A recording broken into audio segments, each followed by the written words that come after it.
I give them a 7. They're really no power team. The Eagles looked really good yesterday, although they did go against an inferior team, and that's what I like to see. When you're the superior team, I like for you to pound the inferior team and leave no doubt. Don't let it come down to a field goal late in the ball game. Don't let it come down to a 4th down stop and you hold on to victory. You're the better team, and you dominate. The Cowboys were sensational yesterday, Skip. Dak was really good. He made the one mistake right before half, let the Bears get a cheap field goal right before the game. The Bears came out and made it a ball game for like a second, just for a brief second. And then the Cowboys stepped on the gas again because they were the superior team, and they ran away with the ball game. Dak had 284 total yards, threw the ball exceptionally well, as I said before, with minus the one mistake. 3 total touchdowns. Dallas scored on the first 4 possessions, Skip. They looked really good, had a 28-7 lead with 6:48 left in the first half. They were not very good. They were great on 3rd down, and the Cowboys are not usually a really good team on 3rd down. They were 28 of 87 on 3rd down coming into the game, 32%, and yesterday they connected on their first 6 attempts, went 9 of 11. Well, you go 9 of 11, you're probably going to win a lot of ball games. And that means you're staying on the field, and that means you're probably going to come away with a bunch of points. And what they did, scored more points. It was the first time they'd gone over 30 all season long, and they damn near hit half a century. So the Cowboys have to feel really good about where they are offensively. The only thing, Skip, again, run defense. You told me when they got the guy from the Raiders, they were going to shore that up. I couldn't tell they shored it up. Now, maybe you saw something that I didn't see yesterday, but you know the two teams that can cause them problems, what can both of them do? And now that the 49ers have C-Mac, a guy that can run it, hand it to him, they can throw it to him, and even if he needs to, he can throw it, you're going to be tough. And guess what? They can get after your quarterback. The Philadelphia Eagles, they're one of the top 5 running teams in all of football. They are. They can run it. They can get after your quarterback, and their quarterback has dynamic legs. Jimmy G is not so much, and we saw the problems that Justin Fields called getting out of the pocket yesterday, Skip. But when I look at this team, I look at the Eagles at 7-0, 6-1, Vikings. I see the Seahawks are playing very, very. Geno Smith, kudos. Pete Carroll, the job that you've done, reassembling your culture, getting guys in there that want to be there, no agenda. The Falcons, I don't really see the Falcons. The Cowboys are 6-2, Giants 6-2, Niners 4-4. The really 2 teams, Skip, and it looks like you're probably going to have to go on the road because we talked about the schedule for the Eagles. They might not lose the next 5 games. Agreed. they might be 12-0 before it's all said and done.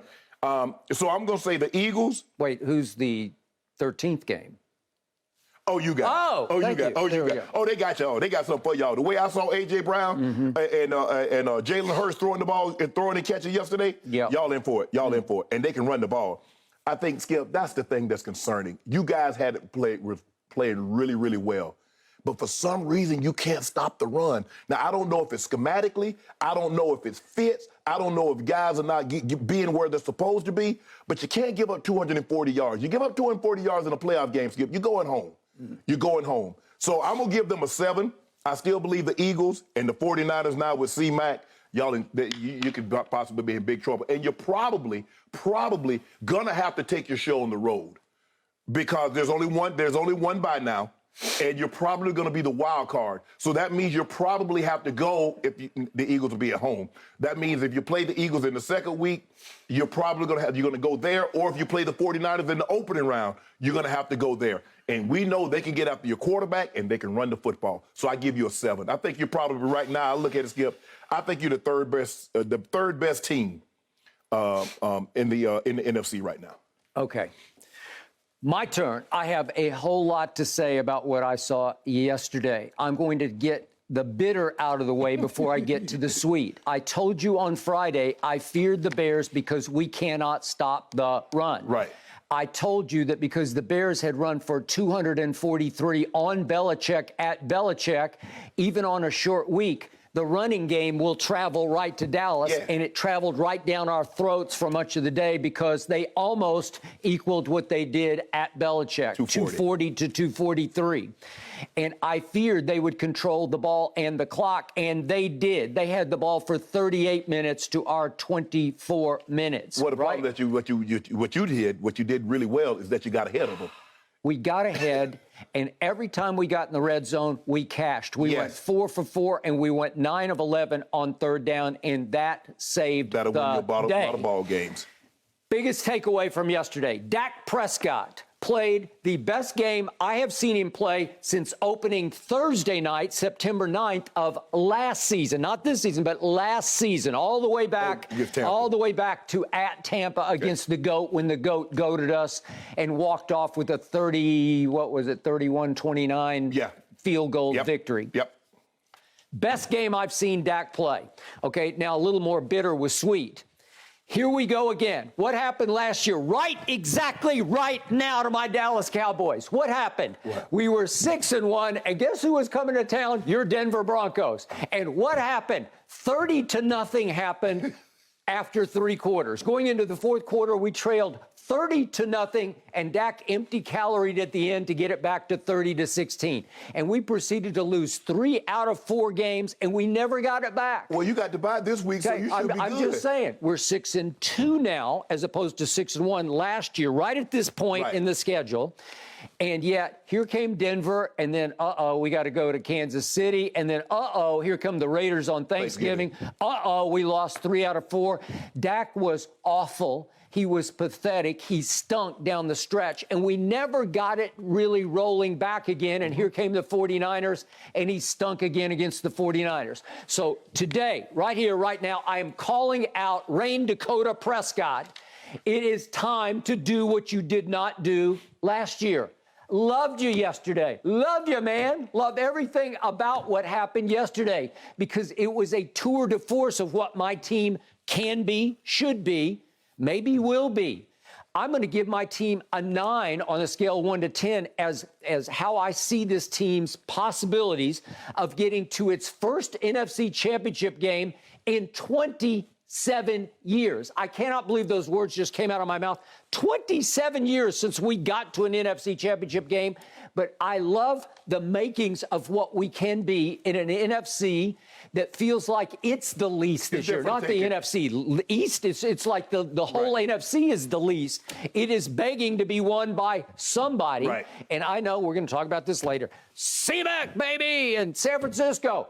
They still got Jimmy G, and I don't trust him. Did he look good yesterday? He had his moments, and then he had some other moments. And he always hits a lower ceiling than you would like him to hit. Okay, I'm still not writing off Brady's Bucks, but they are 3-5.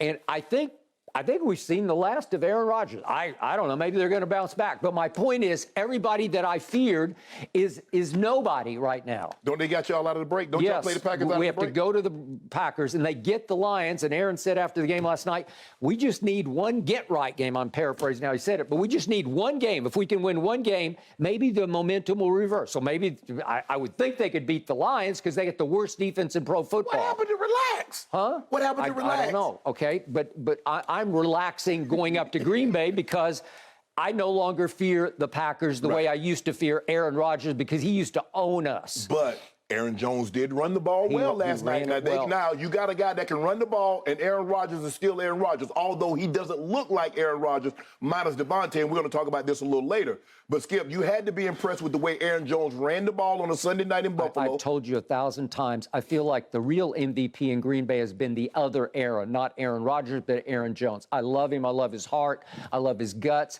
I just love the way he scratches and claws. So he always scares me because he grew up a Cowboy fan in El Paso, and he always torments my Dallas Cowboys. Again, they ran 31 for 208. So him and Dillon, they can control the clock. Now, you let Green Bay control the clock for 38 minutes, you're going to lose. I got it. And by the way, Jonathan Hankins did play for my team yesterday. I couldn't tell. Played limited snaps. I could tell he had 3 solo tackles. That's a pretty good start. For 240? But for 240 yards, I can't defend that. And I told you, the Bears caught fire in New England, and the fire raged all the way to Jerry World. Well, I think the thing, Skip, look, they're still a young team. They make too many mistakes. They need some receivers that can make plays for the young quarterback, because there are some plays there for the making early in the ball game, and maybe you don't fall behind 21-0 or whatever. You fell behind 28-7. So now, all of a sudden, you're running the ball, you're controlling the clock. You're eating up clock, but those are your possessions that you're ticking away. Okay, I got it. Now I'm going to explain to you why we will wreak revenge on the Philadelphia Eagles when they visit on Christmas Eve and my team gives me an early Christmas present. We will wreak revenge because we are loaded on both sides of the ball. I can't defend, can't stop the run. I don't get it because we're so athletic on defense. We're so fast. We're so quick. We got Wolf Hunter. We got Micah, obviously, who still doesn't quite have his man body yet and gets blown off the ball too much. But the point is, my defense will take the ball away, and sometimes you can save the day by taking it away when they run it down your throat. But when you least expect it, Wolf Hunter will pop one loose, and all of a sudden, Michael will pick it up, and this was the spectacular play of the game. I don't know what Justin Fields was thinking. He said, well, I never tackle anybody down the field. So you don't have to tackle him, just touch him. You saw, and I saw, what Tony Pollard does in electrifying that offense. You know, and I know, he renders Zeke almost like standing still. It's like Zeke has become a plow horse to the thoroughbred who is the quote-unquote backup back. Shannon, I've seen enough. I'm sorry. Going forward, even we're going to get deeper into this a little later, but even though Jerry said, we still go as Zeke goes, and even though McCarthy said, they're both ones. It's like a 1A and a 1A at running. No. You know, and I know what we saw. If we could see the 3 touchdown runs by Tony Pollard, it's just spectacular. Zeke is definitely not getting that one. That's Tony Pollard, who runs stronger than you think he does. He's put together. I don't know what he goes, 205-ish in that range. But he can also catch it, and Zeke has become a non-factor. He used to be big factor. He used to be, obviously, Dak's security blanket. He doesn't even catch the ball anymore. I'm tired of trying to establish the run with Ezekiel Elliott. I've loved him, and I still love him as a guy, but in the end, Shannon, they come out, let's establish the run. 0 yards, 1 yard, 0 yards, -1, 2 yards, -1, 0. It's plow horse. You know, and I know, it looks like he's still running in Cabo San. Skip, I don't want you to have overreaction Monday because what Tony Pollard did was extremely impressive. But let's not overvalue the Bears because I think you're looking at what you saw on Monday night, and then you saw how they took apart the Patriots, and then you come out here, and then now all of a sudden you think they're the 85 Bears. Tony Pollard was impressive, but he still only had 14 carries. I think they're doing a great job. He's the explosive back. Zeke is the tough yardage, 3rd and 1, 4th and 1. The ball is on the goal line. He's going to plow it into the end zone. I believe there's a space for both guys, but I don't want to get overexcited and says, okay, now there's not a place for Zeke and Tony Pollard is the guy, because I don't believe Tony Pollard is going to be able to give you 20, 25 carries like Zeke could. Now maybe, Skip, neither guy can give you 20, 25 carries anymore. So now maybe it's split 30 carries or 35 carries. One guy gets 20, the other guy gets 15, 17, something of that nature. But I still believe Zeke adds value and going to give you value. But I'm just not ready to, abandon Zeke totally as you are. My offense looks like it's in slow motion with Ezekiel Elliott running the football. We depend so mightily on play action that the play action really works when you have a home run hitter back there that you can fake to, and the whole defense just stops cold like, oh, my God, we got to plant our feet. We got to get ready. Tony Pollard has the football. Well, I don't have that. I promise you, when you're rooting against my Cowboys, which you always do, when you see them hand the ball to Zeke, you're like, I'm good. Well, it always depends on what it is, on 3rd or 4th and 1. Because if I know if it's 3rd and 1 and they give him a crease, Zeke's going to get the first down. Now, obviously, there have been times that he's got stymied in the backfield, but his offensive line has gotten blown up. But Zeke still runs hard. Yeah, Skip, he's not the back that he once was. And I tried to tell you that coming in, and you thought somehow he was going to give you 80, 85 yards a game this season. But I think Zeke will pay dividends. It's just that he's not the explosive player. He's not Ohio State Zeke. Well, and I think that's what you want to see all of a sudden. Well, I just want to see half of the Ohio State. No. And I don't even see half. Maybe you can argue if we do get leads, he can be a closer because he can just hammer somebody into submission by just pounding on them. Right. And I do believe he can still take his pound of flesh. But Shannon, in the end, we just go nowhere. We just sort of plod along, and we lose our electricity without Tony Pollard. Right. And I think I told you Friday, I wanted to see him touch it 20 times, and he touched it 15 times, and he caught another ball and went with it for a little bit. So he is still a dangerous receiver because he played receiver at Memphis State. I think the thing is, Skip, is that when we talk about the teams that could possibly meet and what's going to take you to beat to get to the NFC Championship game and possibly the Super Bowl, they have receivers. Brendan Ayuk and Deebo Samuel didn't play yesterday, and they took apart the Rams here in SoFi, as they call it, San Francisco South. It is. I mean, you looked at that stadium, Skip, you can't tell me, and I was there in the championship game last year, the 49ers have more fans in Southern California than the Rams do. I got it. Also, and by the way, that's 8 straight times they've lost to San Francisco in the regular season. Except that one game when it mattered. Yep. The Eagles, AJ and Devontae, they have guys that can make plays. Even if you look at Minnesota, they can run the ball with Cook and Justin Jefferson, Adam Thielen. They have pieces. They do. So this is not a Chicago team that you're going to see. And I think their defenses are better than Chicago. Chicago, I mean, I don't know what the monsters of the Midway. I mean, the one thing you could always say, the Bears had a defense. The Bears ain't got no defense. Well, they got some defensive players. They got Roquan Smith. Yeah, but he on one. And so if you get him blocked up, then what? All right. Now, you mentioned all that firepower we're going to have to deal with down the road. Yeah. I saw our firepower reemerge yesterday because for once, finally, I saw some connection. I saw some soulmateness redevelop between my quarterback and number 88.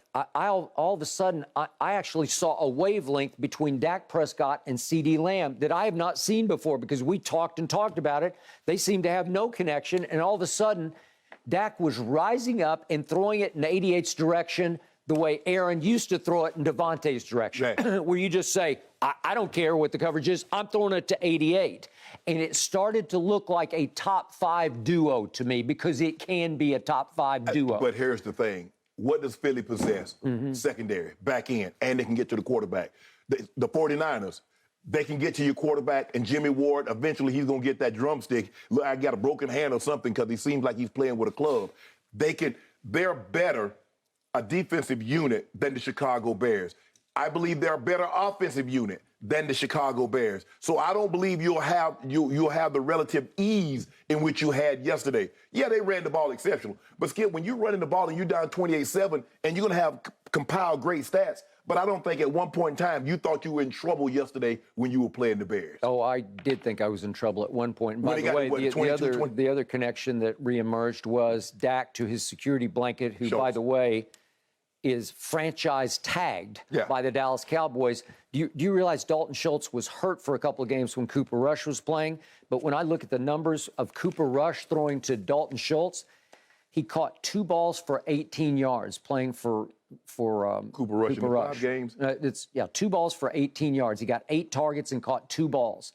But he had a knee injury. Right? I don't know what it is. So now he's played 2 games with Dak back, and he's caught 12 balls for 111 yards.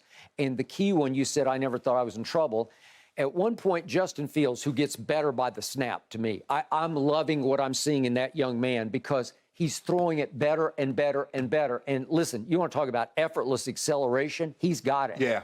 But, Skip, you know what concerns me? And I don't know if it's a scheme thing or he's not reading it. But, Skip, you can't keep taking these shots to the face. D-Law hit him again in his mouth on the 2-point play. You can't keep... Oh, yeah. He just went deer in headlights. Yeah. But he said he looked up and saw cover 0 and didn't know what to do, and he just froze. What the hell you mean? I don't know. It's a 2-point try. What do you mean you saw cover 0, you don't know what to do? Okay, I got it. But let's go to that flashpoint moment because they had just cut it to 28-23, and there's like 9:47 left in the third quarter. It's 28-23, and they should have just... Why would you go for 2? I don't get it. I know the book says. No, what's the circumstance say? It's a momentum killer. Just keep your momentum. It kills just your kick the point and make it 28-24, and they go for 2, and he just freezes cold. You know, like I'm frozen, and D-Law just smashed him. Skip, you can't. He didn't even make a move. And here's the thing, Skip. And like when it's cover 0, and this is what you should do. Yep. Guys that are mobile, I'm gonna need you to make a decision quick. Okay, I'm not going to let you run around, Skip. I'm not going to let you run around here and run over there, and then all of a sudden you pump fake, and find somebody.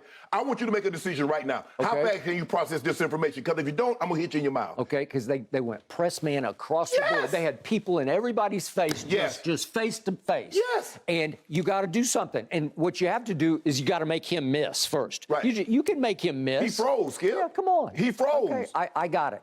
Okay, so now it looked like we were about to freeze because all of a sudden we faced 3rd and 9 at our 26. He just trusts him. He just believes he's going to be where he's supposed to be. And I'm just going to throw a little bit of a drop it down the bucket shot because it's not a gunshot. He didn't drill it. You're supposed to blow the tight end up. You throw the ball that high down the middle of the field. Okay, he just dropped it right in the bucket. Yeah. And I looked up and I said, "You're kidding!"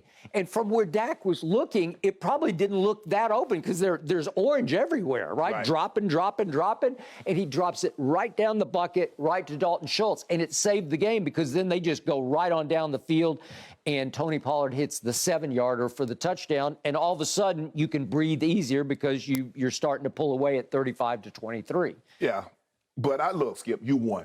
And you should be very pleased. They're very hard to come by. Wins are not easy to come by in the National Football League. But it wasn't like you beat a top-notch team. Give you credit. You were the superior team. You superior team, you play an inferior team, you pound them. You looked really good. You won by 20. I thought you'd win by at least 14, and you told me I was crazy. Because when I look at them, see, Skip, you got to look at the Bears in their totality. You just can't look at one game. They played really great against the Patriots on Monday night. Yeah, but I've seen some other games where they didn't look too hot. Okay. So that was the highest scoring game in the National Football League this whole season. Yeah, scoring has been down. Okay. Is that good news or bad news for my team? Because you can argue it either way. Because, it's a blessing and a curse because you got 49. Wait a second, and they got 29, right? Is that what they got? You got 29. 29. But it was the running. Because, Skip, you say, you know what? We going into the game saying, you know what? The Bears can't do anything if they can't run the football. We're not worried about their receivers. They don't really have big-name receivers, and they don't. Sometimes I wonder if they understand that in their job description, like you're a receiver, you're supposed to catch the ball. Yep. And I'm not talking about the ones that just hit you. You got to sometimes, as a receiver, you got to make tough contested catches. I agree. And I'm not so sure that they do that nearly enough for their young quarterback. He needs to do a better job of getting the ball out of his hands and giving guys a chance. And when he did, they didn't make the plays, Skip. But you should be concerned. Happy you won, but there's some pause like, damn, we gave up. We were bad running the football, and we made additions to try to stop the run. Yeah. And they go get 240. Last quick point. Speaking of running, Coach Jerry mandated last week that Dak will run with the football. And how did we score our first touchdown? He ran with the football, and it was kind of a sight for sore eyes. I'm not disappointed, Skip, down there. I'm going to put some emphasis on that. He had another I've never seen a quarterback do a quarterback sneak and get free. And get 40, get 30, 25, 30 yards. But what happened at the end of that play, which is why CD said I'm not a fan of him running. He got his left hand stepped on, which is vintage Dak. Right. It's always something. It's almost like Anthony Davis. It's just always something with him, and maybe you should protect him a little more. How about this? You already gotten the first down. How about, boop, your head on out of bounds? Got stepped on. Remember, it was how did he get hurt, Skip, against the Giants? He tried to stiff arm somebody. He gets yanked down from the front. Bruh, you've already got 20 yards. Just go on and get on up out of bounds. Agreed. Finally, we agree. Because y'all season over. No, it might just be starting. What? Okay. Agreement. So That's Cooper, the let me ask you a perfect question. note Have to you wrap ever seen this Cooper on, Rush guys. look as good as Dak No looked more yesterday? questions. Yes, I have against Cincinnati. Go ahead. You ought to be Let's ashamed just of end yourself. with y'all agreeing. You ought to be ashamed of And yourself. I'll say Skip. this, the NFC East is certainly shaping up to be much more competitive than most people thought. Thanks for watching, Undisputed fans. Subscribe here to get the very latest from Skip and Shannon. Plus, go watch a few segments from our other shows on FS1.